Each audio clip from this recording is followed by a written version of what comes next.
Hello. This is a really good video from Talk TV about a young lady talking about Islamic grooming gangs. A victim herself, and she talks about the justice system in this country. Nothing's changed in 30, 40 years. It is still the same, if not worse. Let's make it very clear, 96.5% of all sex abuse cases in Britain go unprosecuted by the CPS. That means they never see their day in court.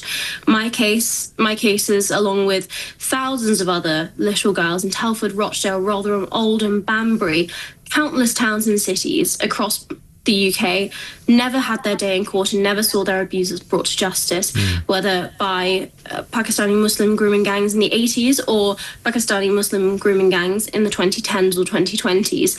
And again, this isn't a crime of the past. Little girls are still being victimized. Little girls are still being plucked off street corners, thrown into taxis, taken into kebab shops, plied with alcohol, plied with drugs, and raped, exploited, murdered, and victimized by these gangs. This is a crime that is severely under-prosecuted and severely underrepresented in our overall national crime statistics, and the Crown Prosecution Service simply does not bring these cases to court enough.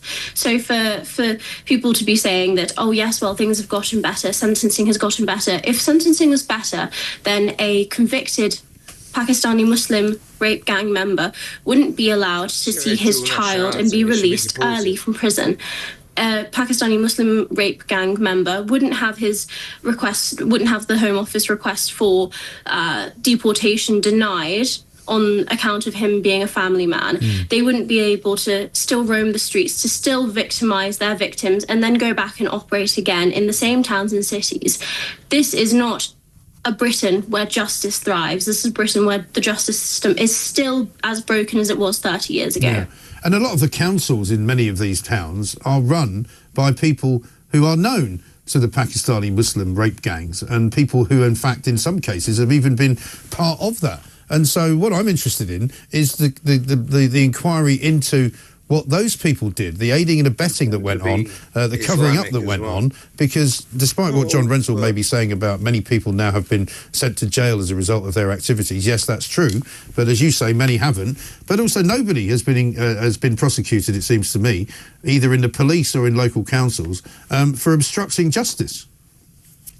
And this is the issue when people like Jess Phillips, the great and the good, say that local inquiries are better than a national government-led independent inquiry, because local inquiries can only do so much. They can only go so far. They can't address the systemic issues. They can't address the wider offending patterns. They can't look at the systems and structures that failed little girls in towns like mine. Oldham isn't the first to be denied a government-led national inquiry. Telford and Rotherham and Rochdale and Oldham were all denied their own inquiries by the previous Tory government. So again, this isn't a solely Labour issue, and the Tories need to buck up and admit their own failings in this area during the 14 years that they were in government, because they had plenty of chances to do it. But this is the problem. When those in power, those who went unchecked for years, are now the ones that are investigating and marking their own homework on the failings that they committed in areas like Telford, when it is the same councillors, the same children's safeguarding leads, the same council leaders, the same MPs now who are allowed to oversee the implementation of recommendations for failings that they were responsible for. Where is the justice in that? How is there going to be any real change when the very people that are meant to be implementing the change are the ones who are protecting themselves and who continue to protect themselves to this day?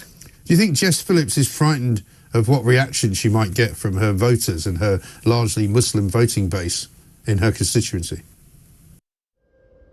This is Obsidian, towering 26 stories above Manchester. Stunning interiors.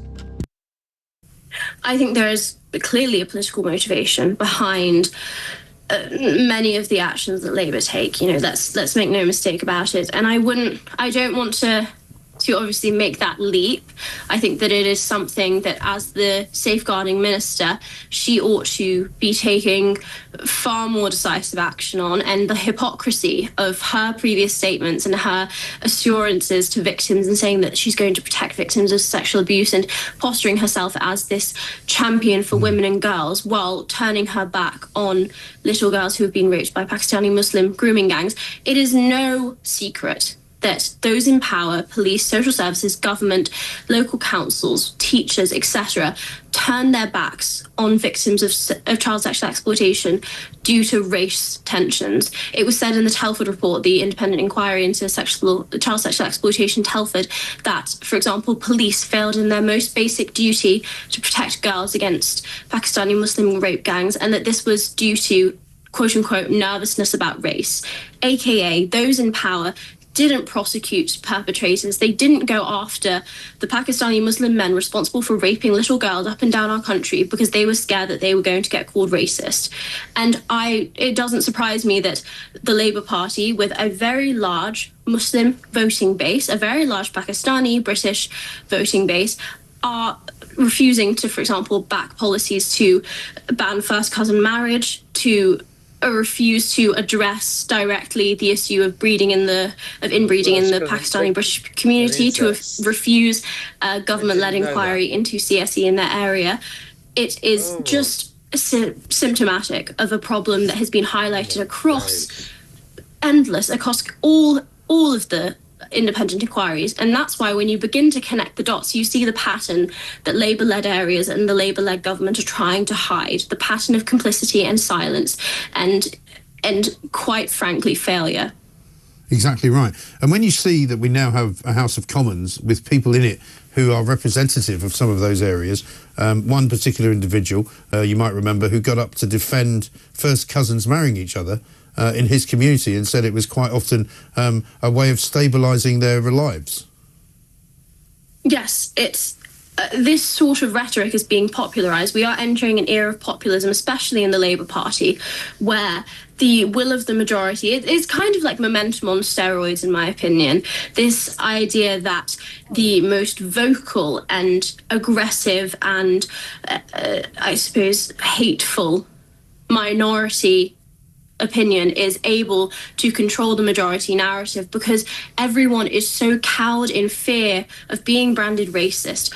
I remember going on a different national news network and saying that the police, for example, in Telford, had called the white working class victims of Pakistani Muslim grooming gangs Paki shaggers and white slags. And I was then faced with the presenter making an apology for any offence that I might have caused by saying that. Right. Why were the police allowed to say that? Why were MPs allowed to stand up and deny that this was going on and continue to deny the scale of this abuse? But I get reprimanded and apology issued for exposing their failings.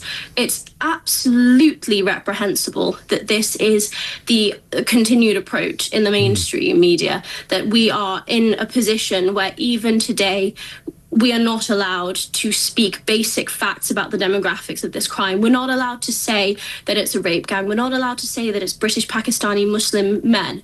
We're not allowed to say the basic facts of how little girls are being plucked off the streets and plied with alcohol and drugs, raped, murdered, set alight, minced up and sold off as kebab meat. Those stories aren't allowed to be told because we're too scared of offending a minority that is perpetrating these crimes. It is extraordinary. And what happened to the people who perpetrated the crimes against you? Oh, as I said, nothing ever went to court. Nothing was ever done. So the people who abused you and sexualized you as a child didn't get punished? No, of course not. I remember a detective saying to me that she did have a chat with one of them, a very stern word, and that she believed that it happened, but the Crown Prosecution Service, as is the case with countless girls who have been victims of child sexual abuse or exploitation, it was just said that it happened too long ago, you took too long to come forward, there's not enough evidence, it's basically your word against theirs, and there's an unrealistic prospect of conviction. And yet they would go to the ends of the earth to prosecute a white-collar financial crime. The problem isn't with the severity of the crime. Police, of course.